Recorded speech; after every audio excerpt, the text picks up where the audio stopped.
Hello, everyone, and welcome back into the hospitality room presented by Mascot Media. That's not Bobby Swofford. That is Brooks Cartwright. Bobby Swofford is on assignment. He's increased duties at the AAA. Sorry, Brooks. I thought I had fixed the super. But Brooks is actually a little nepotism here. Brooks is my son. He is a senior at the University of Arkansas, and he knows probably more about sports than I do now, which is quite a lot. So, Mr. Brooks, welcome to the hospitality room, sir. Thank you. Thank you. Just tell us a little bit about yourself. What are you studying? Give us the lowdown on what's going on this fall with you. So I'm a uprising senior at the university. I'm studying sport management. I got a couple minors, but plan is to do something in sports. Awesome. Any idea what that will be? A whole lot of unknown right now. Trying to figure that out. That's okay. That's okay. We've all been there before. Unknown is good. All right. So we're going to talk. It's been a while since we've had the show. So we thought we'd kick one out today. We're going to talk a little football. Some of it's already happened, some of it's not, but we'll have reactions. We will start first. Are you ready to talk some pigskin? Let's do it. There we go. Our first topic, of course, would be not showing up. Hello, topic. Let me pull it up here. It's always something. Here we go. We're gonna reload this, and it's not wanting to work. All right. It's SEC Media Days. We know that. Here's the poll that came out. Arkansas's 14th. Kentucky, Mississippi State below them. Texas number one. Georgia, Alabama, LSU. Kind of the same old, same old. Your thoughts on this poll? Is it realistic? Are people buying in the hype? Are you buying the hype on Texas? They are definitely good. I do like what they have with Arch Manning compared to other schools where there's a lot of uncertainty. I noticed Alabama was a little high considering they have Ty Simpson, who's a fourth year who's only played like 2 or 3 games really. And I don't know. I think Texas might be the top dog of the SEC this year. Really? Why do you say that? I mean, Just out who of else would you really curiosity. put up there? Whoops. And I just messed up our two shots. So let's go back to this. All right, we're back on the clock. Okay, sorry. And you're not Bobby Swofford. So let's go back up to the media poll. Oh, it's always interesting in the first show. So LSU, Brian Kelly has yet to win a season opener down there. Is this his last year or not, in your I think he's opinion? safe. He still has Garrett Nussmeier. I think they'll be okay. I mean, they don't really. I mean, they're. I don't think they'd fire him. Okay. Although LSU fans Alabama, are a bit rowdy. yeah, well, they are nuts. Alabama, is that realistic at three? No, no. I do not Okay. believe in the hype of Ty Simpson. I still Okay. think that's a failed system there going on. Kalen DeBoer doesn't really kind of have that fear factor like Saban had. I know that is hard to replace, but I just don't see Alabama being as one they once were with Saban. I think they're kind of in that like 5 to 7 spot. What about South Carolina? Do you buy the hype? Beamer's the talk of the town. Fifth. I don't know that Carolina's ever been picked that high. Him and Lenore Sells are pretty good, but it'll be interesting to see if they can keep up with that. Why on earth would Florida? Okay, Florida's at six. They're ahead of Ole Miss. Does who's going to be the first coach on the hot seat in the SEC? Billy Napier, Really? He didn't save himself last year. no. Okay. DJ What? Lagway is hit or miss. Mm-hmm. I think he's a little overhyped as a quarterback. Okay. I mean, Um, Go ahead. I mean, they barely got by in their bowl game. Well, it was Yeah, because like everyone like hopped in the portal. true, true. Um, who's going to be the surprise team in the conference? Oh man, show me. OU, Oklahoma, John Mateer. John Mateer is Really, legit. Buy in on him. He is the real deal. really. Okay. I love John S- Mateer. So Oklahoma bounces back. Arkansas 14th is what? Well, we'll get into the Hogs in a minute, but that's not ideal. All right, so let's go to the AP Top 25 is out. Texas number one, Penn State number two, defending champion. Ohio State is three. What jumps out at you in the top 25? Let's see. I like Illinois being up there. Luke Altmaier making a return with Bielema. That's really good. Um, SMU down to 16. K-State 17. Tennessee all the way down at 24 after the whole debacle with Nico. Mm-hmm. And Texas Tech in 23. And I still think it's cool to see Boise State still up there in the top 25. No BYU though because of what has happened with Jake Retzlaff. So it is interesting to see that there is no Tulane in the top 25, considering that he led BYU to a top 25 finish, and now he's. I mean, there is no certainty that he may be the starter, considering with his late arrival. But I'm still, you know, kind of shocked that they didn't give him a chance. Yeah, it is a little surprising on that he didn't get more of an opportunity. But I mean, man, I mean it's things change, but things stay the same. Re- Carolina seems a little high. Illinois at 12, can they really make a difference this year? I definitely believe in Illinois. I buy into the hype there. They got Burt back. I mean, he showed he can win the Big Ten with Wisconsin, although that was a long while ago. I Mm-hmm. still think he knows how to run the conference, and he is a Big Ten boy. He has played at Iowa. He knows the conference well. He knows how it's run. True. Anybody on this list that shouldn't be there, and anybody in the receiving votes that should be there that isn't there. That shouldn't be there. I kind of like this poll. I just think it should be in the receiving votes.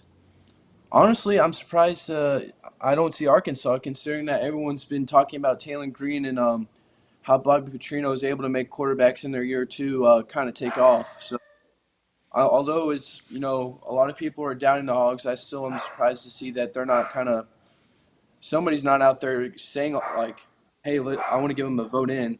Whenever all they talk about is Taylor Green.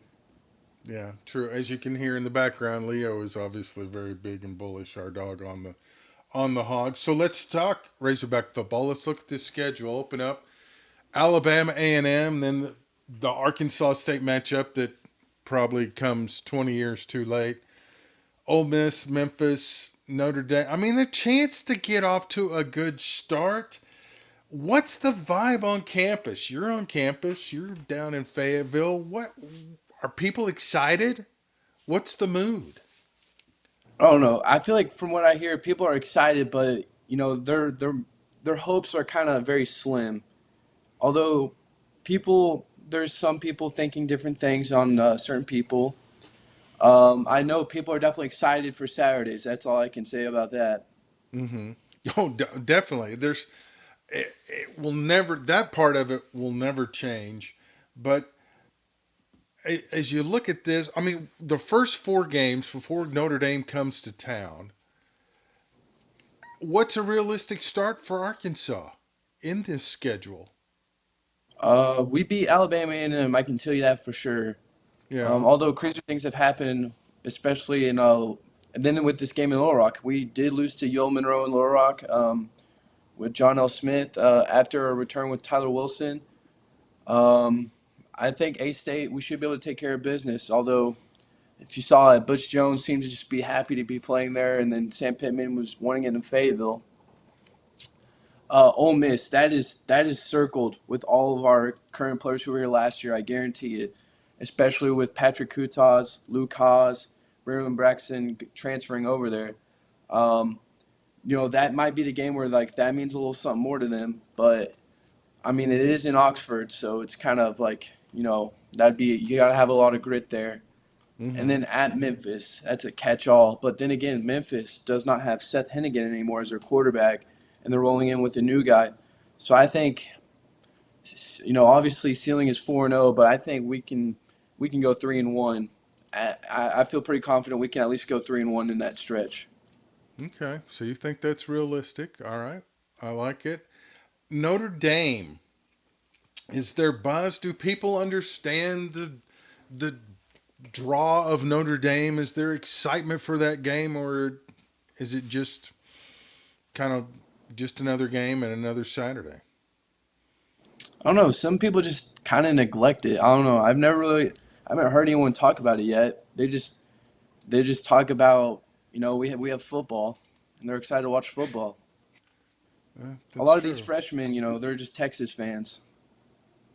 Well, we weren't going to mention that, but hey, what can you do? Um, Basketball. Well, let's first, we're going to get to the NFL. Anything in the NFL jumping out at you since we're talking football before we talk a little basketball? Anything about the NFL Cam that grabbing your fancy? Yes, I can't pull Cam up the Little, graphic. How about Cam that? Little, Yeah, 70-yarder, Razorback. that was pretty cool. Very cool, in fact. Can he do it in a game when it actually counts? Will he even get the chance? They may not give him the chance, but I sure as heck I trust him as my kicker. I mean, anytime we went with him on the field, and whenever he was in a Razorback uniform, I trusted in him because I knew he would do it. And yet again, he just proved right there he can do it, and he has the leg and the distance. Yeah, that thing was good for at least another 5, 10 yards, wasn't it? Yeah, he had some extra room to spare. Yeah, that was unbelievable. Um, Aaron Rodgers in Pittsburgh, is that going to work out? Is Tomlin, or is that going to be the demise of Mike Tomlin? I think it's the nail in the coffin for Mike Tomlin. Why do you say that? I mean, they didn't even know what they wanted to do. They kind of just lucked out with Aaron Rodgers. I mean, all they drafted was Howard, the K-State Ohio State quarterback. I mean, who they have? DK Metcalf, Mm-hmm. and I mean, who else do they have really? Nobody really, because they traded Exactly. George Pickens. Yeah, So who are they going to throw it to?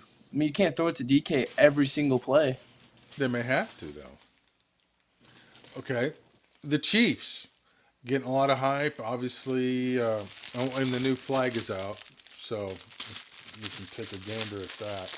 The tradition of the red flag. So, what are your thoughts on the? Because we're big Chiefs fans here. This is the new flag. Let's see if we can. They make this. Everybody flies it on game day and on Friday.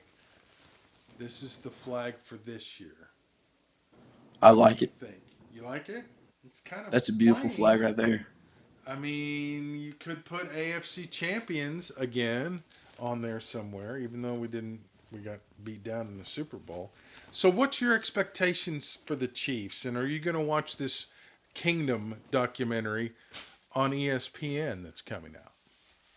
I'm not going to watch it. Why not? You I don't just have I time, don't or really go ahead. I just don't really watch TV other than just like live games. Okay. Now, is that something you think is common with fans your age? Because the younger crowd, because you guys are always out doing stuff as opposed to us old dinosaurs. Some people like to watch the documentaries. I know people were like head over heels for the Johnny Manziel documentary and all these like ones over players like the Florida Urban Meyer era. Hmm. To me, it's just kind of like I already know about it, so it's like, what else is there to learn? True. And if you watch all the games, why? I don't know. I guess some people like all the behind the scenes stuff, but is it as intriguing when you already know what happened? A little bit, because I don't know, because sometimes they leave out stuff. Like with the Florida thing, they kind of left out a lot about like a certain player. Mm-hmm. I'll leave that there, but I mean, I guess it is cool because they get to be in the know, they get to be in the insider info, and they get to hear from the players that played there. Do you listen to other podcasts? Have you done the New Heights podcast with Kelsey that had Taylor Swift on? Yeah, I just saw some clips of that. I think I get like those YouTube shorts on my phone of their podcasts that I'll just watch, but other than that, I don't really listen to a whole lot other than just music. So you and I are probably the only ones who've not listened to that Taylor Swift episode. Probably. Shocking. Shocking. Anything else in the NFL that jumps out at you that you're looking to see? Um, Shador, Cam, not Cam Little, the Titans quarterback, who now I'm drawing a Cam blank. Ward. Cam Ward, number one overall pick, and you rarely hear his name mentioned. What do you think he does this year? I think he's quarterback of the Titans and doesn't make a whole lot of commotion. I mean, the Titans, hey, I mean, they literally ran off Derrick Henry. Yeah, that is true. And they also thought Will Levis was a good quarterback. So I'll be interested to see how they make use of him, but I'm definitely interested to see Shedeur Sanders play, especially after his preseason and then how that ended. Yeah, I thought it was. I mean, I listened to stuff, and it's like, yeah, they. He still has not worked with the ones in practice, but yet he started the exhibition game. But I get it just seems odd to me to throw him out there. But I guess when you've got 75 quarterbacks on the roster, you got to figure something out. Something Shador's known for is NIL, and NIL is huge now on campuses. Your generation, you're going to school with guys who are making more money than your parents make just to show up and play ball. What's does that play into anything on camp? Do y'all talk about that or amongst the students? I mean, what's how's that playing on campus? Knowing that the guy sitting over here is probably driving a new car and got serious bank while you're struggling to get through school and pay for it. What's that like? We talk about it in classes. It's part of our classes, like managing college athletics. Most people don't care. They're just like, hey, man, like if whatever it takes to get them here. But I think we've kind of lost sight and vision on what NIL was supposed to be: name, image, and likeness. And that was for Mm-hmm. like being part of like commercials or being part of like NCAA, like the video game, where it's like that and not just pay to play. So I think it's kind of gotten out of hand, but people just seem to embrace it because I mean it's what it takes to get players here. Where do you think if you could fix it, what would you do or This make is it better? people might hate me for this. I would just eliminate it. I'd go back to how it used to be. I know that was whenever there was under the money table, Mm-hmm. but or under the table money, but I mean, hey, sometimes you have to go back to things before, hey, if it ain't broke, why fix it? Okay, I could see that, but cat's out of the bag. I don't know that everybody would. I mean, play by the Buy in on that. rules. Yeah, but it's other students they don't mind that the guys getting rich playing sport for the school. Then it's not really a I big don't know. thing on campus. If they're a Razorback fan, they could care less. They're just happy to have him here. Okay.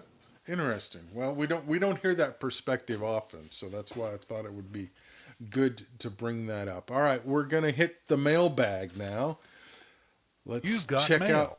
some email and see what we've got. Okay, what is the curse on Arkansas in postseason play? Well, Sue wants to know. You actually drove from Pierce, South Dakota to Omaha to see the end of the World Series. Do you believe there is a curse on Arkansas when it comes to the postseason? And how do you get rid of said curse? I don't even think there is a curse. I think it's just the trials of being a Hog fan. You know, I mean, hey, this basketball team won in '94. You were think your internet experience dropped. things. Yeah. Oh, Your but internet dropped a little bit. You were saying uh, something about 94. oh, you were there at the '94 game, so you've seen us succeed. It's not like Yeah. we haven't won before, but I True. mean, you just kind of take what you can get. But I mean, it's those winning moments that we get to appreciate versus like a team like Alabama where we don't. But I don't know. I don't think there's a curse. All right. So there's no curse, according to Brooks. What your favorite artist or band growing up? I think I know who that's from, Yeah, and he may know the probably. answer. Yeah. Uh, Van Halen. Shout out to this man right here for putting me on 80s on 8. Now, which version of Van Halen? Because you can start a huge debate over David Lee Roth versus Sammy Hagar. Where do you stand on this? I just like things with Eddie Van Halen on the track. Because, I mean, hey, there was even Van Halen 3, Gary Sharon. That's true. No one ever talks about that. So, Why do you hey, think that is? because they went more a little heavy on the metal side and what kind of lost their original audience. Mm-hmm. But But but if you had to come down on one side or the other, do you have a preference for the singer? not really. Okay. I know who you like more, though. Well, I mean, we did see him this past year, Yeah. and he's 80. He's killing it. He's killing it. And so's Michael Anthony's what, 75?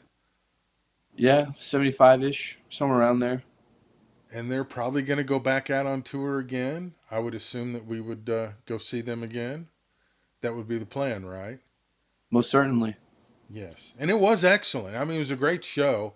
Um, it's we forget how great that music was. I mean, it was just positive, fun, no political, just have a good time music. We need more of that, don't we? Oh, yeah. Sweet. All right. Should have known. Yeah, Van Halen is the word with you. All right. Final thoughts as we enter the final 90 seconds of the exciting show. You have the email address there. I swear I will get the graphics fixed for next week. I don't know what's going on with that because normally we have them down here. So what's on tap this weekend? I think the party animals are in town. Party Animals playing the Texas Tailgaters at Baum Stadium today and tomorrow. So is there a buzz on campus for this? I haven't really heard anyone talk about it. I think it's kind of flown under the radar because the only way of like, other than not working it, the only way I wouldn't have known about it is because of like those Arkansas Razorback emails we get as students, Mm-hmm. and that's Okay. about it. So what is the buzz on camp? What's the hot topic right now? Or is everybody just still in the process of moving in? People are just kind of process moving in, trying to figure out the campus and navigating it. It's oh, soccer lost last night, so that's not really Yeah. the most amazing start for the freshmen to see, but Well, and then what? Number two, Notre Dame rolls in here. What, Saturday or Sunday? I think it's Sunday. Yeah. So a chance to redeem themselves. So that's not Yeah. bad. So that's all you can ask for. All right. As we move into the final 10 seconds, I am going to give you the opportunity to have the final word on this edition of the Hospitality Room, Mr. Brooks. It's always 51-50 time whenever I'm here.